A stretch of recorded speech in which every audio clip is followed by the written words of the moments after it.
In today's Daily Bees, leather exports to top $12 billion US.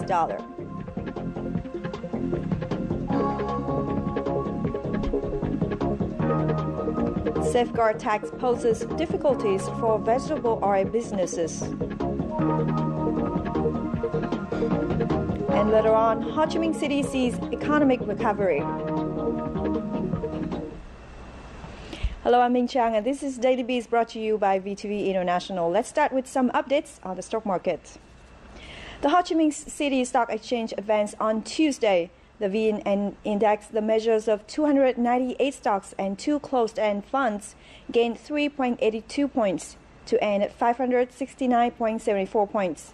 The VN30 Index, a free-flow adjusted market cap-weighted index of 30 stocks with the highest market value and liquidity on the exchange, rose by 2.55 points to 612.54 points.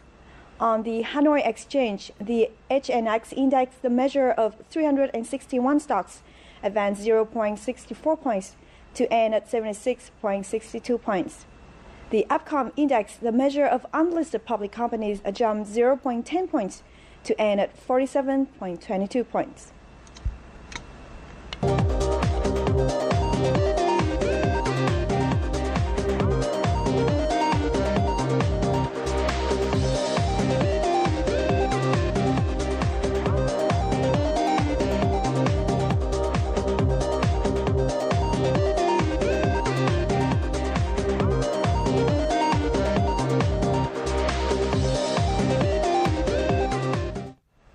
And after the stock market updates, let's move on to the list of the 5 biggest gainers and losers of the day.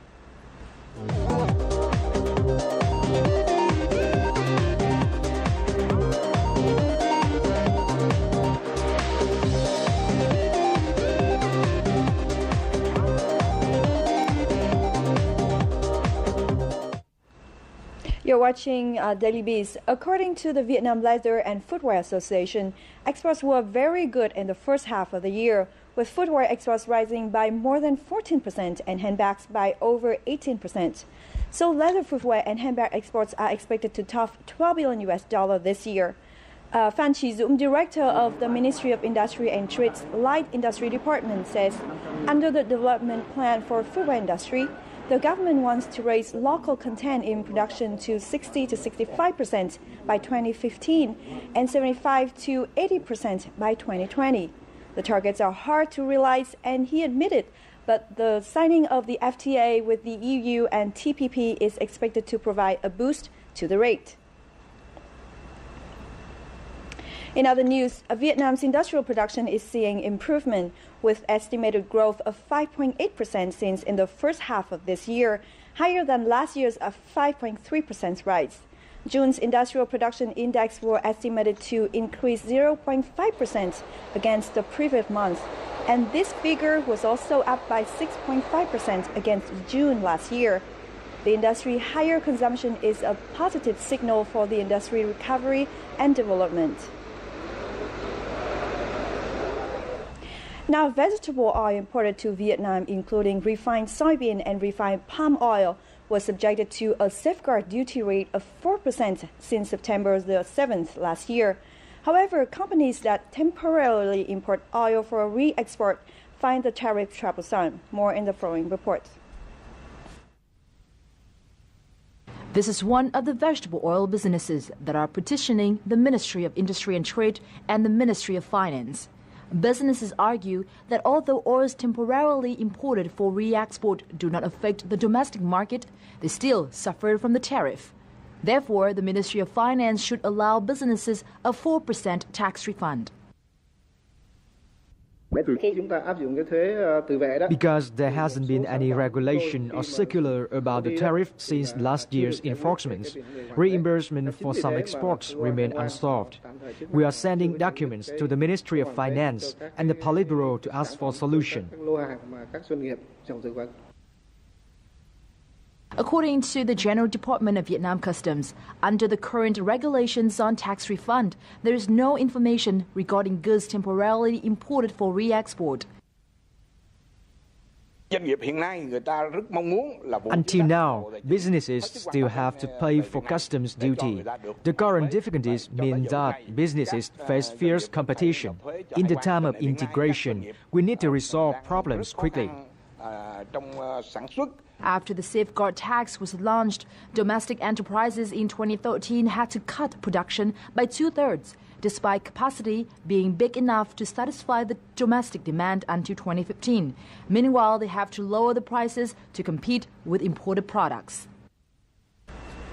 Now, farmers in Hongjiang commune of Lukngat district, the country's largest lychee growing area, are marketing their lychees to Japan on a preliminary basis. In the middle of this month, 10,000 tons of lychees that fully comply with international standards for hygiene and food safety were exported to Japan as a part of the pilot program. The chairman of the Hongjiang Commune People's Committee pointed out that if the pilot program was successful, local authorities would implement a full-fledged marketing and export campaign for the Japanese market next year. And now it's time to check on the foreign exchange rates.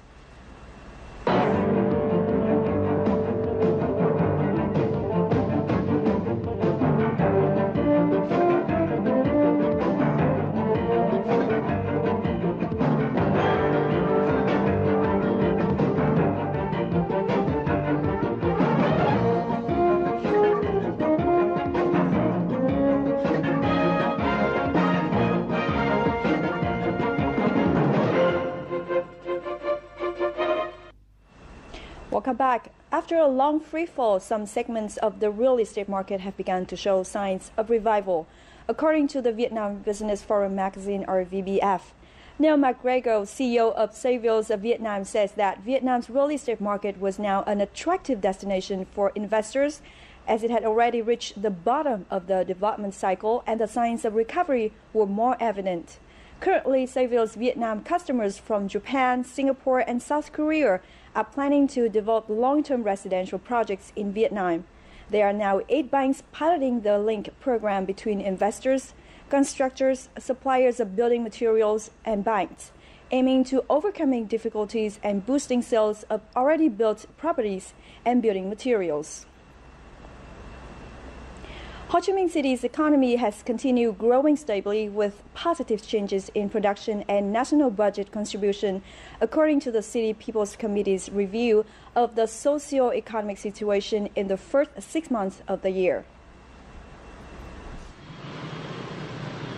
According to a report released on June 23rd, Ho Chi Minh City's total GDP in the first half of 2014 was estimated at $17.8 million, up by 8.2% compared to the same period last year. The country contributed $5.73 million to the national budget, up by 14.9% against the same period last year. Director of the Municipal Department of Planning and Investment, Tai Van Rê, noted that increases were recorded in almost every economic indicator. Most significantly, as of June 15th, Ho Chi Minh City granted business licenses to 11,189 enterprises with a total registered capital of $2.78 million. Of that figure, $1.08 billion comes from the FDI sector, with 169 new projects and 53 ongoing ones. Now, the Bank for Investment and Development of Vietnam, or BIDV, will lend $33.16 million to Laos to help the country build a road in its northern province of Hoa Phan. The credit with the lending terms of 15 years was signed by representatives of the bank and the Laos government in Vientiane on June the 20th. The 67-kilometer two-lane road connecting Tha Lo and Sam Tay districts will link with Vietnam's road in the central province of Thanh Hóa. The link with Vietnam's Nghi Sơn deep water seaport will have promote trade activities and socio-economic development.